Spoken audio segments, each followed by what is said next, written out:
hesitation with taking it. Yeah, that's pretty good. Because I can University I Upper Riddle. take Yeah, it. that's. All right, we'll go ahead and gavel in and call the meeting to order. Joanne, where's Joanne? Over here. Oh, there you are. You were over there last time, so it's very confusing for me. All right. Joanne, will you call the roll? Miss McKinney. Dr. Teray. Present. Miss Campos. Present. Miss Richards. Mr. Perry. Here. Mr. McKinney. Here. And Mr. Latham. Here. 6 present. All right, we have a quorum. We will move on to item number 3, the character trait for the month. And we'll be recognizing Randa Perron. Good evening, board members, Superintendent Collins, our faculty, staff, students, and guests. Happy New Year! This month's character trait is positivity, maintaining a good attitude even when faced with difficulty. This past year, we have all been faced with life challenges, unknown and difficult challenges. We've been challenged with teaching students remotely, working from home, the pandemic, the mask wearing, and all the things that it brings, losses of friends and family, political divisions, racial and socioeconomic injustices. As Dr. Martin Luther King Jr. said, we must accept finite disappointment, but never lose infinite hope. Hope is attitude, the mindset to see better, brighter futures. We all have a friend or coworker that always seems happy no matter what life throws at them. And we all have a family member that's like Eeyore, or the doom and gloom kind of person. Happy doesn't equate to having a perfect life. It equates to what John Gordon's positive shark formula says: E plus P equals 0. E is for events. We can't always control them. P is for our positive attitude that we possess, equals 0, the outcome. If we can maintain a positive attitude, we control the outcome or the ability to make it better when things go wrong. How can we increase our positive? Surround yourself with positive people. Take a look at what their actions are or the words they say that make the situation better. Before bed each night or each morning when you wake up, try gratitude journaling. Practice positive self-talk. Focus on the great things going on in your life or in situations.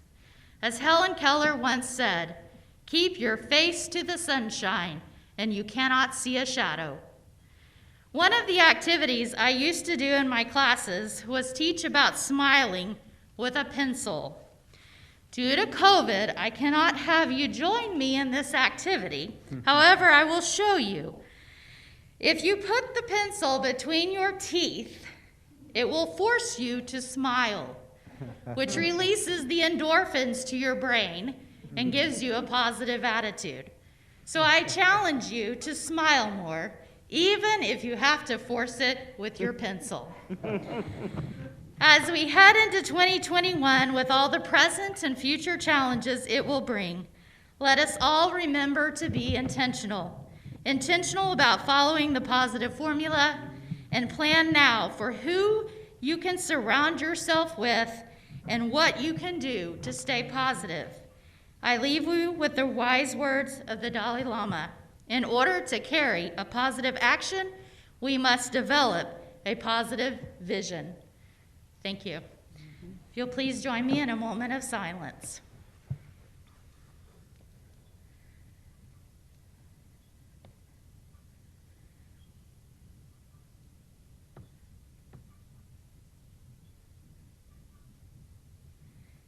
Thank you.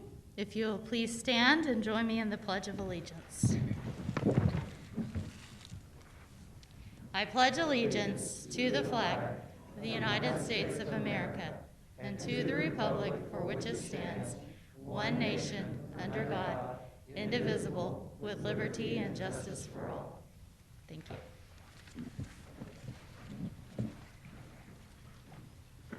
right. Thank you, Randa. I've heard a lot of people say with the mask on, you're supposed to smile with your eyes. Yeah. So I'm not really sure how the pencil works out when you're trying to smile with your eyes, but You see it though. same concept, yeah. At this point, we'll move on to the superintendent's report. Turn it over to Superintendent Collins. First of all, welcome to everyone. It's good to see that we're socially distancing properly. We have many guests with us today, and glad that they are here. But do want to say we're grateful that it is January, and as talking about positive, we're grateful for the positive impact that our board members have. And so January being School Board Recognition Month, thank you very much, board members, for all that you do for Metro Tech.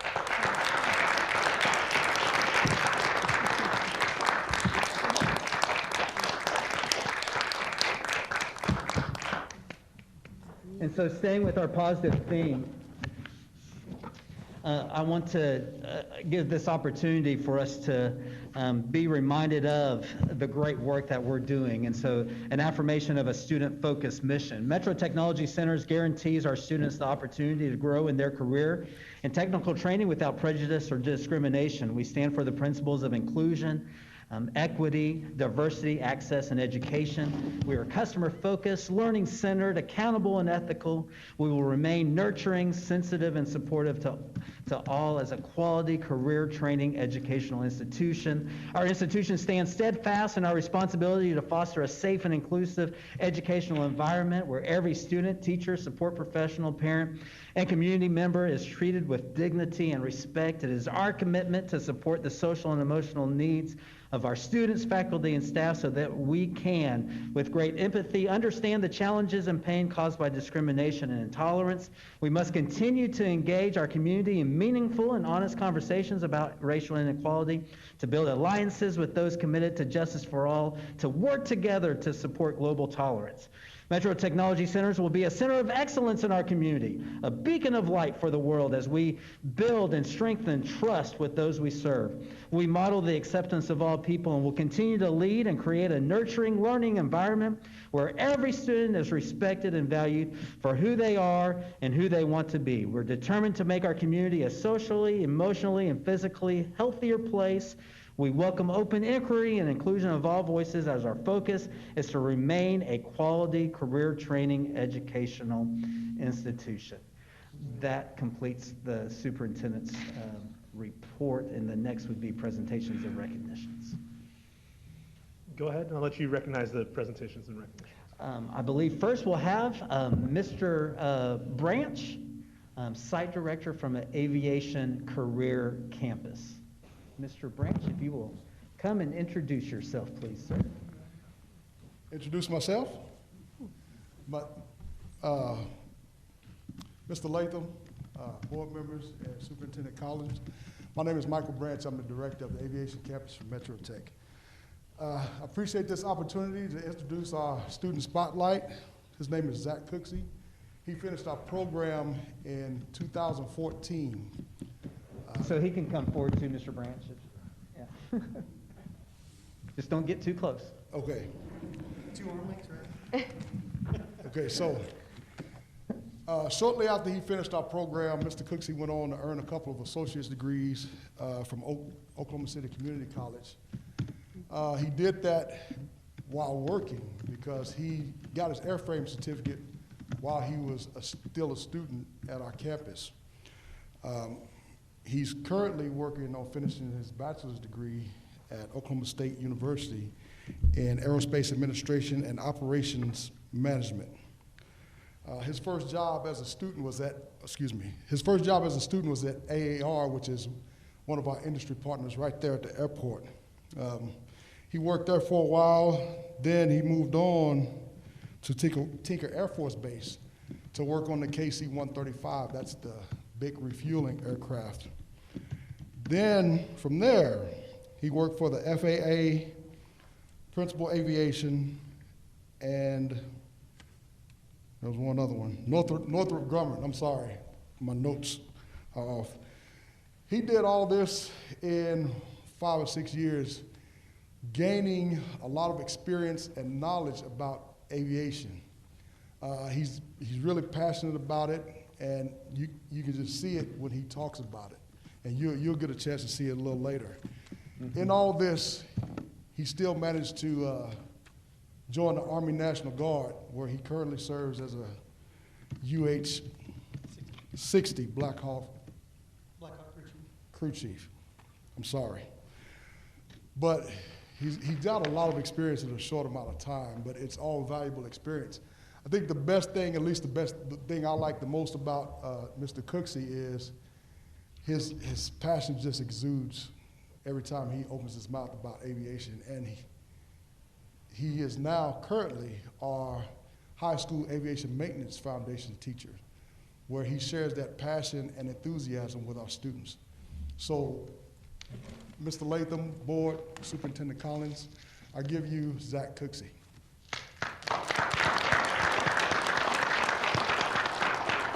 Good evening, everyone. First off, I just want to say your socks, sir, are amazing. I can't take my eyes off of them.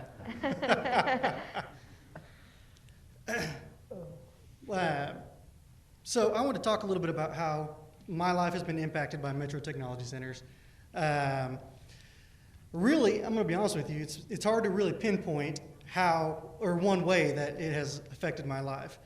Started off with jumping job to job prior to coming to Metro Technology Centers. Upon completing the program at Metro Technology Centers, I gained a career. And if you notice I say career, it's really important to me because it's not just a job that I've obtained since Metro Tech, it's careers. It's really building a career as a whole. And that's really important to me. And it's also helped me achieve other things such as discipline and being on time. Our program specifically is it's very important to be on time, and I really think that it really helped me gain that trait. So it really has shaped me as a person, I would say, and it's really fed my hunger to be a better person and continue to grow. So I wouldn't be where I am today, I can tell you that, without coming to Metro Technology Centers. Thank you. Thank you.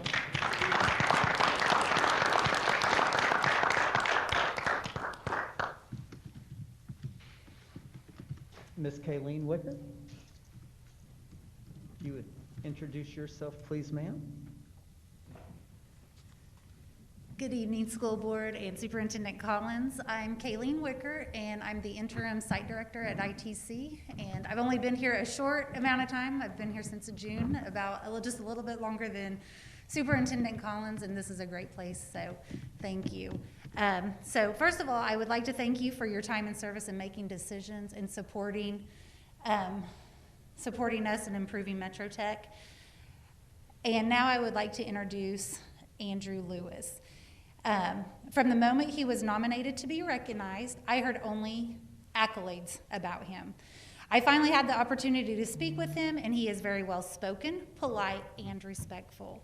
From the praise in my conversation with him, I have been anticipating today with excitement to finally meet him in person, since I was not employed last year when he attended ITC.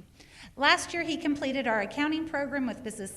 Samuels and Mrs. Cooksey, and he is currently attending OCCC. While anticipating the opportunity to continue an accounting degree next year at either Mid-America Christian University or Oklahoma Christian University. While attending ITC, he received 3 certificates from the accounting program at Metro Tech. He received also the Attendance Award and Student of the Month. Besides focusing on his academics and being an exceptional student, he is a talented athlete who played basketball on the prep school Oklahoma Storm. He was a leader on the court by being the team captain the last couple of years, and he would like to continue playing at the collegiate level.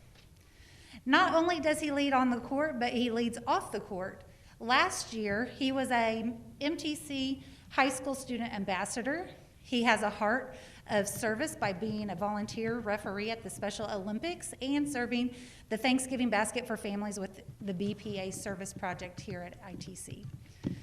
To better understand who Andrew is, Mrs. Cooksey described him as being happy, nice, and very generous. She said that he never has met a stranger, and he is humble, even though he is a very talented athlete and applies himself to his academics. Andrew had an internship with Mike Shelton. Representative Shelton said, being a politician myself, I recognize him as being a politician. He further explained why he sees Andrew as a politician. He said Andrew has a mature soul, a concern for others, and engages others. Mike also said he'll be successful no matter what he pursues. So whether a politician or not, he's going to be successful. Like I stated before, I've heard nothing but accolades about Andrew these last few, with these conversations I've had with people, and that is why he has been nominated, because of these great accolades. So therefore, I feel very privileged to introduce Andrew Lewis.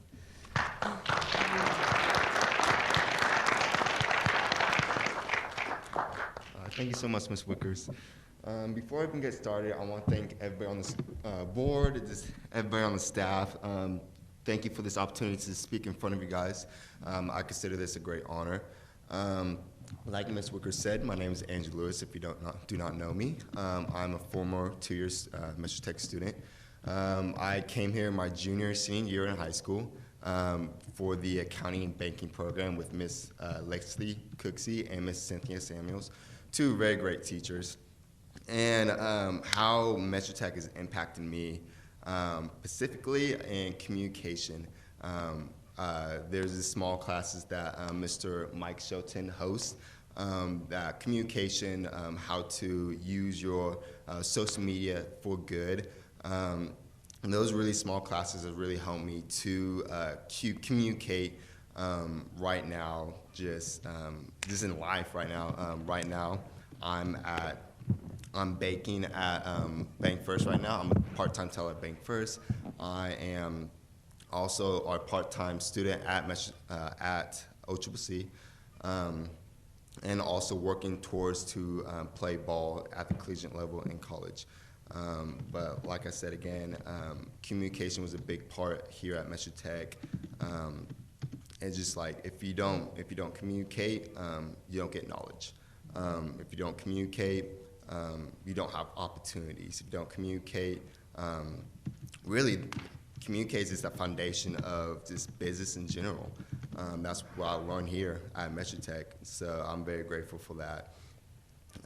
So my future plan right now is to continue my education in accounting at a university in next fall. I'll be doing a double major with accounting and theology, and hopefully playing ball at the same time. Also, given the opportunity, I want to be a traveling advisor for different businesses, pretty much working for myself, but also going to like big businesses, just telling them what their financial state is and how I can help them and how they can help themselves. So that's kind of like my future plan. Again, I just want to thank you guys for inviting me here to speak at the board meeting. I consider this a great privilege. And if I have not met you yet, I would love to meet you guys. And if I have met you, I'd love to get caught up, see how you guys are doing. So thank you so much.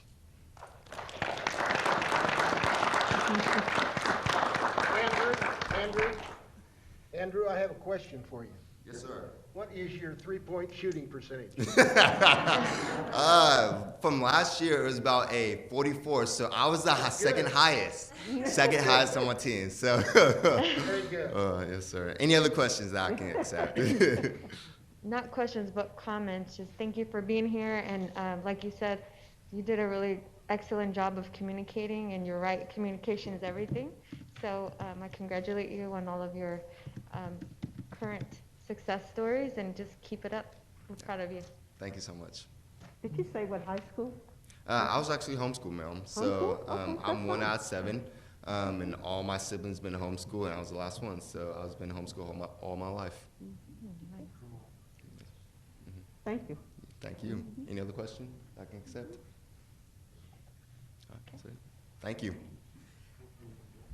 We aren't quite finished. Obviously, you have seen a very special young man who has so much potential to offer, and I can't wait to see. I hope I hear his name, or we can Google his name in about 10 or 20 years and see all the great things he's done and accomplished, and we'll probably see him in the news or something, because communication is key, so I'm sure he'll make a name for himself, so I'm anticipating that. But we would like to recognize you, because last year he did not receive some awards that were deserved upon him.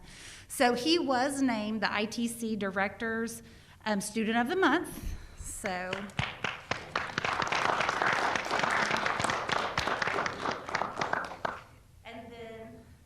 and then Superintendent Collins also has an award to present him. And so Andrew is also the Superintendent Student of the Year for 2019-2020.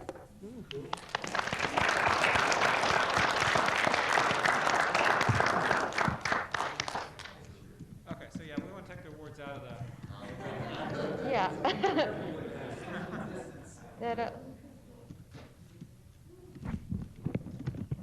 You can stagger.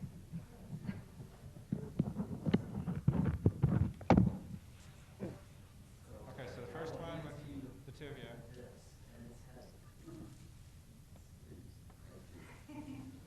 Oh, wow. Okay. It's beautiful. All right. And here we go. And 1, 2, and 3.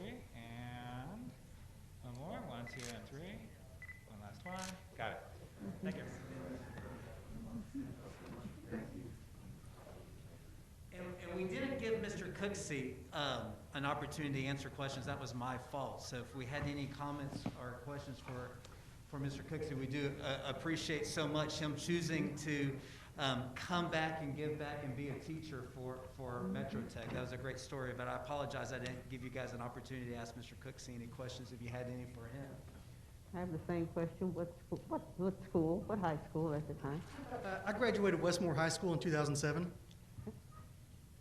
Did y'all have Thank you anything for else your me? service in the National Guard. Of course, it's an honor. Thank you. Yeah.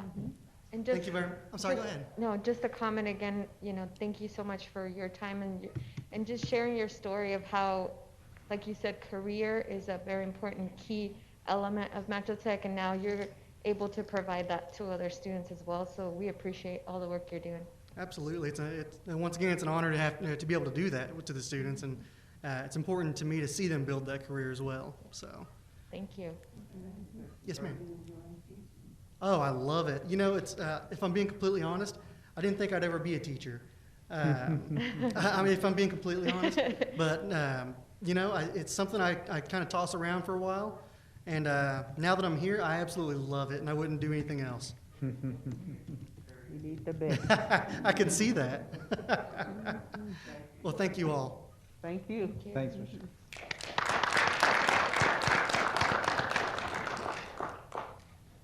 Next. And so Mr. Joe Meyer has a presentation for us, as well as, I believe, possibly some guests that he may want to recognize that are in the audience for us today. Good evening, Superintendent Aaron Collins, Board President Matt Latham, board members and staff. And we also have with us this evening Smith and Pickle, Matt Thomas and Matt McConnell, along with our architects, Chad Mullins, Bernie Colbert, Scott Chastain, and I believe I've seen Steve walk in. There's Steve right there. They have been our partners in our projects with the bond project since we started. I couldn't ask for a better team. They've listened to what we want and try to get it on paper, and also the important part is stay within budget. So they've been great partners to have with us through this whole process, and as we go into the new year, we expect a lot more partnership and to make all this happen. I thought I would do a report tonight on the projects, just a brief overview of what we've accomplished in the last year, and then a look ahead of what we've got on the drawing board for the 2021. In 2020, we did a total of 9 projects. We did 5 up here on the Spring Lake campus. We completed the STEM lab, the Science, Technology, Engineering, and Mathematics facility, the EDC ADA parking issue that had been going on for years, and our team came up with a great plan to relocate that to a level spot in front of the EDC over there, and we added some lighting and landscaping. It came out really well. At the ITC building, we replaced the metal roof, the facade, and the boilers within the building. All of those items were original to the building, so they were about 40 years old, and they just at the end of their useful life. And cosmetology was our largest project up here on the Spring Lake campus. We finished that late last year. It's a great facility. It's beautiful, inside and out. It's about 8,000 square feet with the addition on the front. In addition to the building itself, we also expanded the parking lot, added parking lot lighting, and we're just really pleased. The staff over there is really pleased with the facility. And then last, we did the child care remodel for community action and also our area over there. We're finishing that up. There's some landscaping that they're going to do over there, but other than that, it's pretty much done. It was a total paint, ceiling, floor, bathroom fixtures. It came out really nice. We've had community action over there a couple different times. They were in there last week, and we toured with them again, and they're pleased as punch to see the new facility and what the kids are going to be able to come back into. New sinks, new toilets, painted floors or painted walls and stuff. So it came out really nice. In the time frame that we did it, I think in a total of about 3 to 4 months, we finished that project. So. As Brandon mentioned, with COVID and different things going on, there's many challenges that these guys come up against. For example, Matt Thomas sent me an email today that we were trying to get a bid from a vendor to help us with the curtain wall at ITC, and very nice response from them. But they basically said, "Look, we're shorthanded. We can't meet your needs." Which appreciate their honesty up front to say that and not get into the job and then not be able to handle it. So. But with these projects, that's just one hurdle that we haven't let get in our way, and we continue to move on.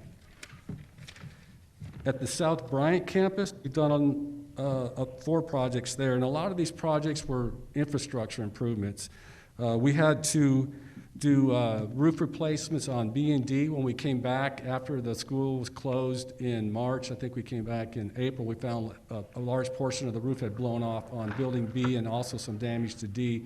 So we got those roofs replaced, and they're finishing those up as we speak. The building A demo, I was down there today, and they're finishing up the last parts of the building. The slab is remaining, but it's gone, and it looks different. When you go down there and you drive onto campus, your view is blocked by the building, but now you can see all the way through to the housing addition behind it. It looks totally different. Before we did that, we also had to relocate the main server room out of A building to the safe room that we had built a couple years ago. It's a great location for having the server room in the event of severe weather or storm or something. At least we know our data is secure and in a safe place and always accessible. Then the last thing that we finished up was the OG&E power grid. We had been working with OG&E on this for several months, and there's a lot of coordination that has to happen with that, and Matt Thomas helped out a lot with that. Thank you, Matt.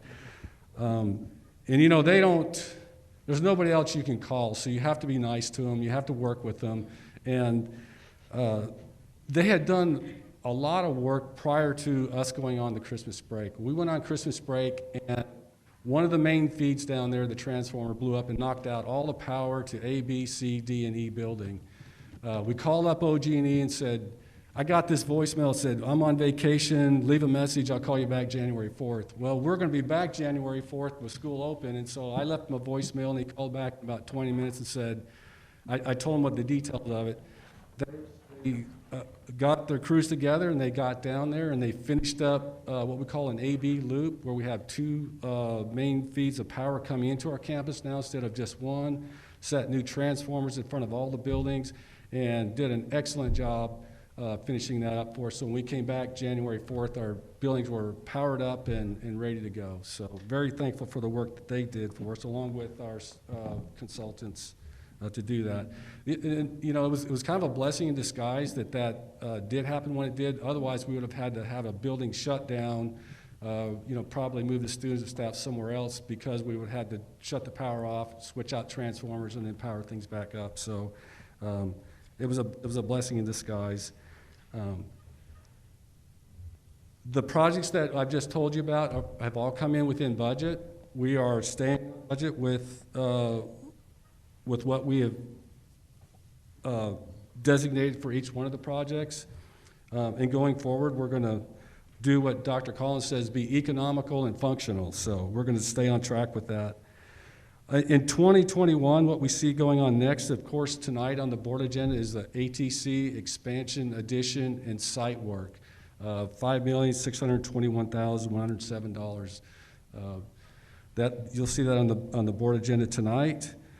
Following that's going to be the gun range. I believe in March that will be coming up on for your approval. I met today. I think we're at the final design phase of the PSA/911 call center. Chad and I talked on the phone today. We made some more changes.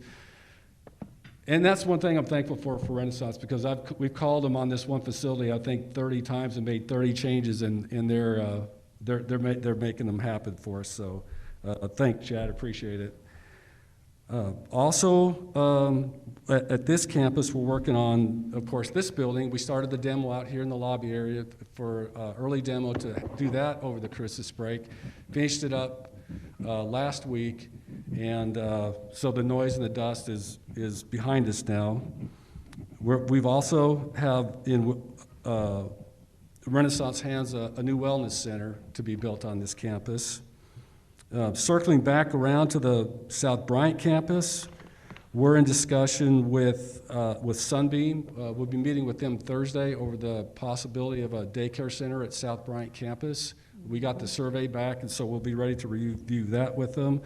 We're looking at expanding the welding program and also possible remodel of B buildings. So 2021 is going to be a very busy year for us.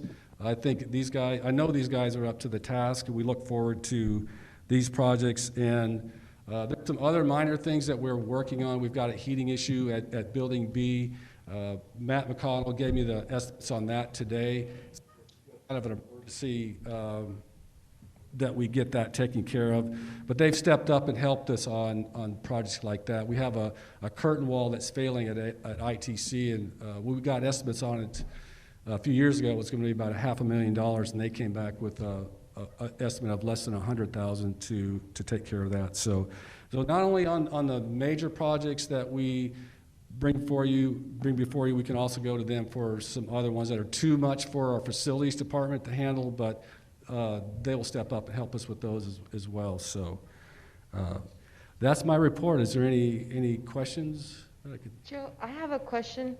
I know you mentioned the bids being something that, the companies letting you know that they didn't have the manpower, but have you had any other issues or delays with companies having people impacted by COVID, that can't service any other projects, or has it been light? Ms. Campos, not that I'm aware of. This is the first time that I've been made aware of an issue where manpower was questionable due to COVID. We at the bid opening for this Auto Tech Center, we had a really good response. We had some as many as 4 different disciplines, or four different bids per discipline. So we've had really good turnout on our projects, and I think that's why we're able to stay within budget, because it is competitive and we are getting good pricing back. Good, thank you. Mm-hmm. Sure. Joe, what's the status downtown? Is it still being remodeled, or is it completed, or where are we on that?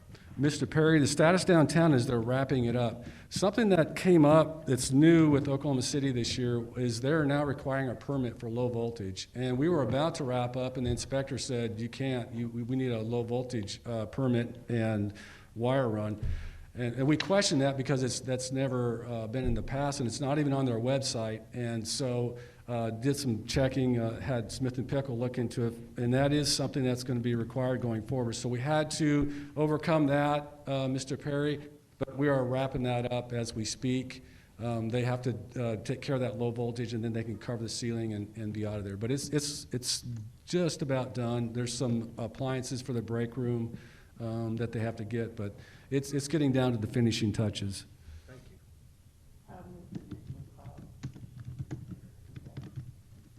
What was the additional cost For the permit, I think the permit was, I'm gonna say $250. But also, on that, what we did is that the owner allowed us, some money to do the remodel down there. And we wanted to make sure that we used every bit of that money, Sarah. So what we did was we got the permit and then we said, run as many of these data lines as you can until we're zeroed out. And that is what we did, is we made sure we used all the funds that were available to us to get that permit. And then there was about $1,000 left. And so we were able to run an additional, I think, 5 data drops throughout the facility down there. So we didn't have to pay for that. It came out of some leftover money that the owner had given to us. I'd like to thank you, Joe. And I was on the board I've been honored to be on a conference meeting with these gentlemen. They're almost all here. I think it's every other Thursday. Anyway, I've never witnessed a complete house of so many professionals. They're all happy to be there, they all want to help, they want to lean into it, project, and make sure it's done right, effectively, and economically. It's a wonder to watch, because I've seen the other side of that coin, and it's not pretty. And these guys are all working together to make us proud, our communities proud of our new facilities. Thank you all very much. Thank you, Mr. McKinney. Appreciate it. Okay. Thanks, everyone. Much appreciation for the board and your support as we move forward into this new year. Thank you. Joe, if we can, representatives from Smith & Pickle and Renaissance, please stand at this time to be noticed. Thank you for the work that you're doing.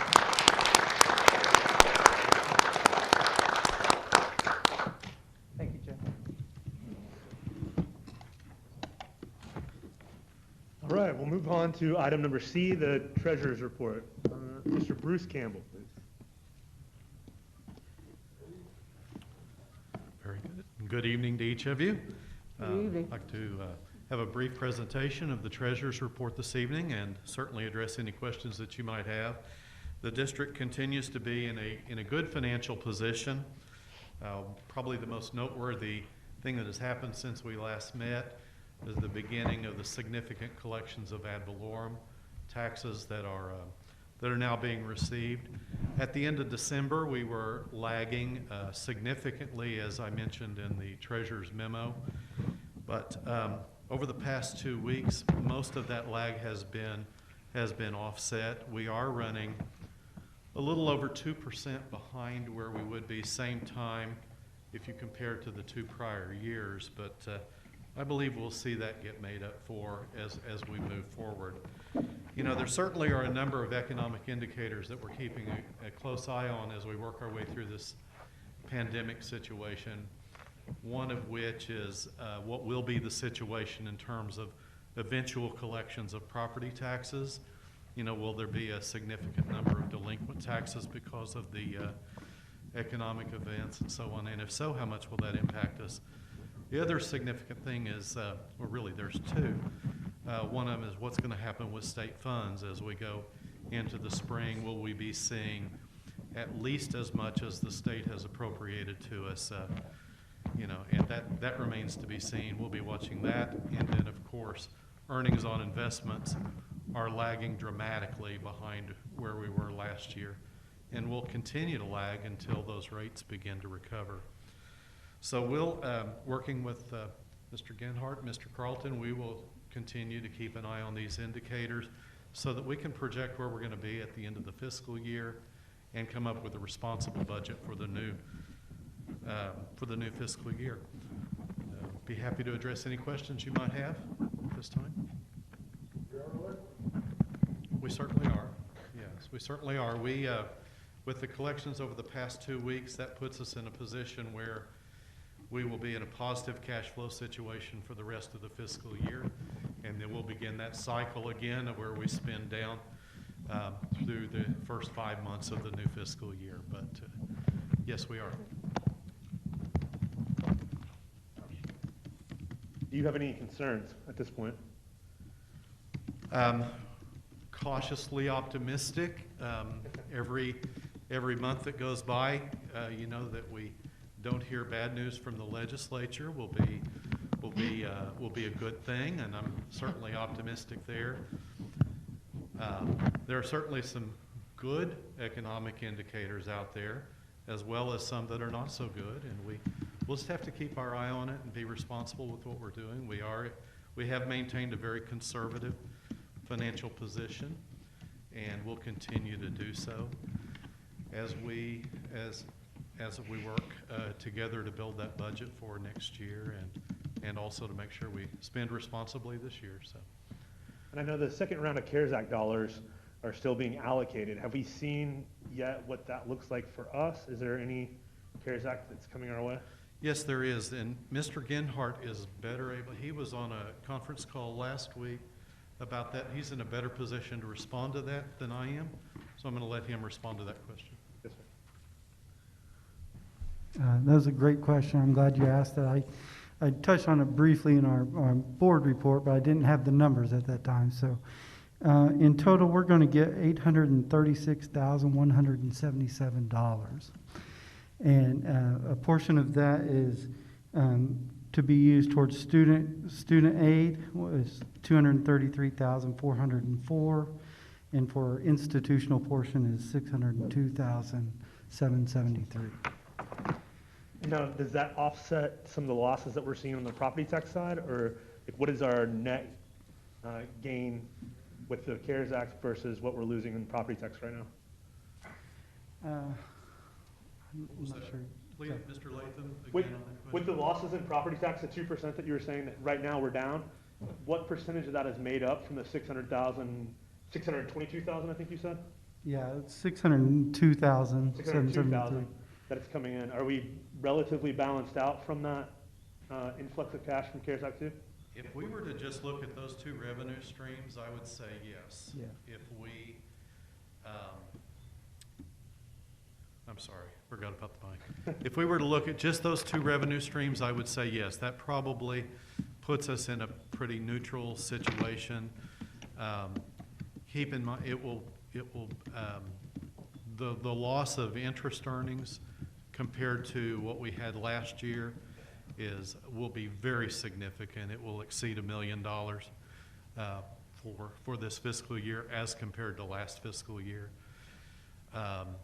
But we tightened up on our expenditures too, and we've had a number of expenditures that we would have in a normal year that we will not have this year, and actually did not have last year. So I think, and again, working with Mr. Genhart and Mr. Carlton, I think we will see an increase again to our fund balance at the end of this year when it's all sorted out.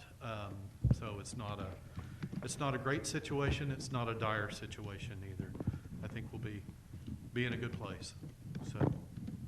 And Mr. Genhart, another question for you. The 200,000 some odd that's for student aid, I think is what you termed it. How are we spending that, and do we have a game plan on how we make sure that that's equally allocated to our students?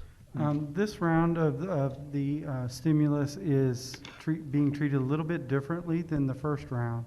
We don't have to do, per se, direct payments to students like we were with the first round. So we are going to be meeting with financial aid and student services to identify the best approach to apply those funds, and then we'll come up with a decision there.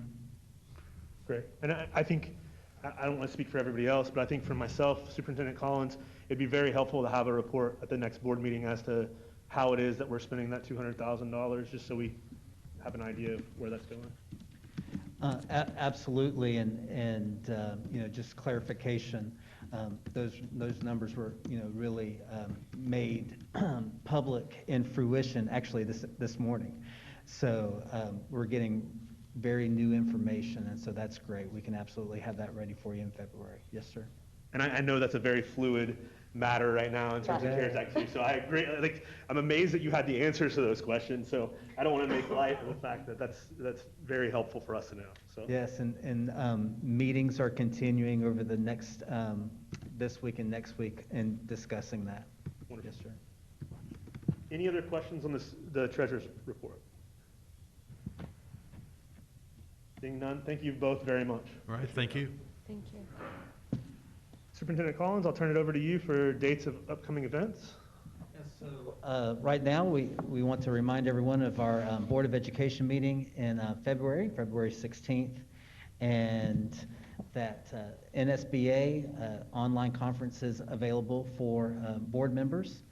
Our foundation annual banquet will actually be virtual this year, so that will be virtual. More information to come. As that was discussed in our Team Metro meeting today. And then also the Greater Oklahoma City Hispanic Chamber of Commerce Gala is June 4th. So if we can put those on our calendars, that would be wonderful. Thank you very much. We'll move on to item letter E. Do we have any board member reports? Comment. Thank you so much for our gifts and the recognition. It's a pleasure to serve Metro Tech and the leadership that we have. It's just a pleasure to work with all of you, and thank you for your continued service as well in serving our students and community. I would momentarily like to thank the marketing for our recognition gifts tonight. It's very nice, very fun. Yeah. Appreciate Ms. Sequita assisting us with that. Absolutely. Mr. President, I just want to thank our superintendent and staff for the affirmation about who we are and what we choose to become. I appreciate that.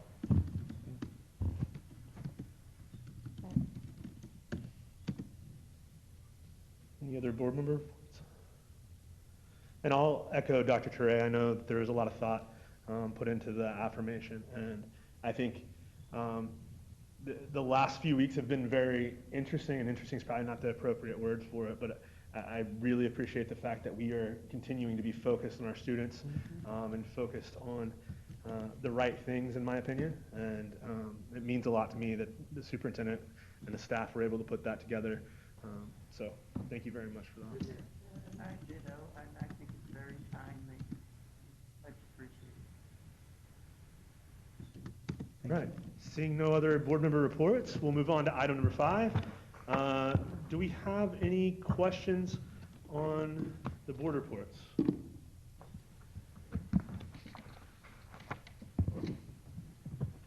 Those continue to be very helpful for the board members, and I greatly appreciate the amount of work that goes into those. So I will say that as a board member, it's helpful for us to be informed. So thank you very much. I know staff puts a lot of time and effort into those, and I don't want that to go unnoticed. Seeing no questions, we'll move on to item number 6. Do we have a motion to approve the minutes? Motion to approve. Second. Okay, we have a motion and a second. Do we have any discussion on the minutes? Seeing no discussion, Joanne, will you call the roll? Ms. McKinney? Aye. Ms. Campos? Aye. Mr. Perry? Aye. Dr. Ture? Aye. Mr. McKinney? Aye. And Mr. Latham? Aye. All aye. Item number 6 carries. Item number 7, the consent docket. Do we have a motion? Second. Okay, we have a motion and a second. Joanne, will you call the roll? Ms. McKinney? Aye. Mr. Perry? Aye. Dr. Ture? Aye. Mr. McKinney? Aye. Ms. Campos? Aye. And Mr. Latham? Aye. All aye. Item number 7 carries. Item number 8, general business. Do we have a motion? I move approval, Mr. President. Second. We have a motion and a second. Is there any discussion?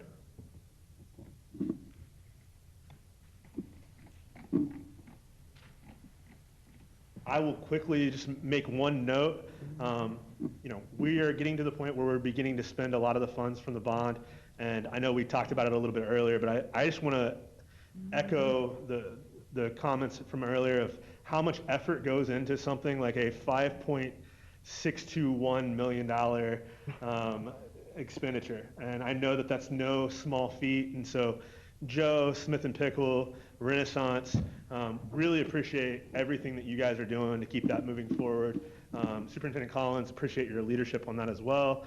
I am very pleased to see these items continue to show up, and I know that that has been no small feat. And Mr. McKinney, thank you very much for being involved in that as well. I know you've made a lot more of those Thursday meetings than I have, and I know how much time that can take up. So I just want to say thank you to everybody involved in that. That's really exciting, I think, for Metro Tech, and exciting for me as a board member.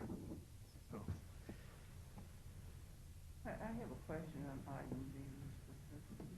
Item D? Item D. Yes, ma'am. I would like to know how will this situation differ from what we already have in place? So currently on the paperwork that we sent to the board on Sunday evening and included in the packet is that you're taking 3 or 4 different items that we were doing separately and putting it together in one. So you get the all-call system, you get comms, you get website, everything now into one system for one cost. So where our monthly bill we're looking at with this change will now yearly bill, approximately $5,300. It is currently $5,300 a year. It's currently $14,000 a year. So there's a significant. I think I'm more concerned about efficiency. Yeah, so what's great about this is you pretty much can drop to 5 different things at once is what this is going to do. So instead of going to 5 or 6 different places, and Mr. Crawl's done an excellent job with that. So Mr. Allen, would you like to come to the podium and maybe clarify anything that I misrepresented? I think you did a very good job, Mr. Collins. So basically, it cuts down the number of people, the number of steps in mass communications and website updating. Over a 5-year period, expect to see about a $26,000 cost savings over paying for things individually. It ups our functionality in a lot of different little ways. Okay, so we're really. You got one belly button push, right? Well, Yes. I'm going to go ahead and say yes to that, but I'm not. Probably wouldn't. It's always just nice to have, you got 15 different things going on, you got one guy to call. Correct. You're done. That's what this does. Life gets Absolutely. easier though. That's a more positive way. Thank you for the illustration, Mr. McKinney. That's an old Colonel I had a long time. But to Sarah, Ms. McKinney's point, if you needed to, you could reevaluate that. If you needed something else added or implemented, you could then revisit that, but at least this would centralize those services, correct? Yes, ma'am. Correct. One belly button, yeah. Learn something new every day, right? I'd like to say something about Collins Peck. Collins has moved on from Smith and Pickle. He did an excellent job for us, Matt, and we look forward to his replacement doing the same kind of job. And so he was our one guy to call too. So anyway, I know Joe had a good relationship with him, and as he does with you two. So we'll look forward to the future. But he did a great job. He did.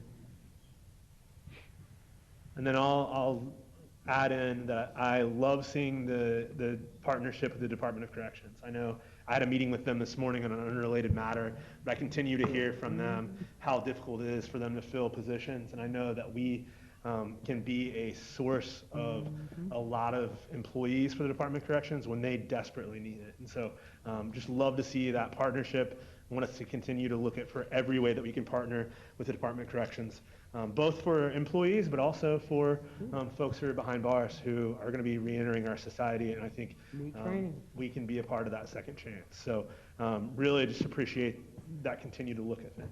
So any other discussion on item 8? We took 4 items and made a lot of discussion, so I'm proud of us tonight. All right, seeing no other discussion, Joanne, will you call the roll? Mr. Perry? Aye. Dr. Teray? Aye. Ms. McKinney?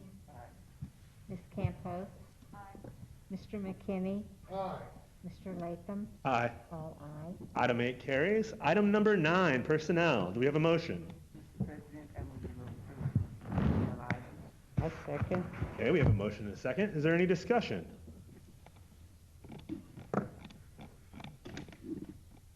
Seeing no discussion, Joanne, will you call the roll? Dr. Teray? Aye. Ms. McKinney? Ms. Campos? Aye. Mr. McKinney? Aye. Mr. Perry? Aye. And Mr. Latham? Aye. All aye. Item number 9 carries. Item number 10, encumbrances and purchasing. Mr. President, I move approval of item 10, encumbrances. Okay, we have a motion. I'll second. Nope. Mr. Perry will second. Do we have any discussion? Seeing no discussion, Joanne, will you call the roll? Ms. McKinney? Ms. Campos? Aye. Mr. McKinney? Aye. Mr. Perry? Aye. Dr. Teray? Aye. Mr. Latham? Aye. All aye. Item number 10 carries. Item 11, Move we adjourn. I'll second. we have a motion and a second. Joanne, will you call the roll? Ms. McKinney? Aye. Ms. Campos? Aye. Mr. Perry? Aye. Dr. Teray? Aye. Mr. McKinney? Aye. Mr. Latham? Aye. All aye. We are adjourned. Okay.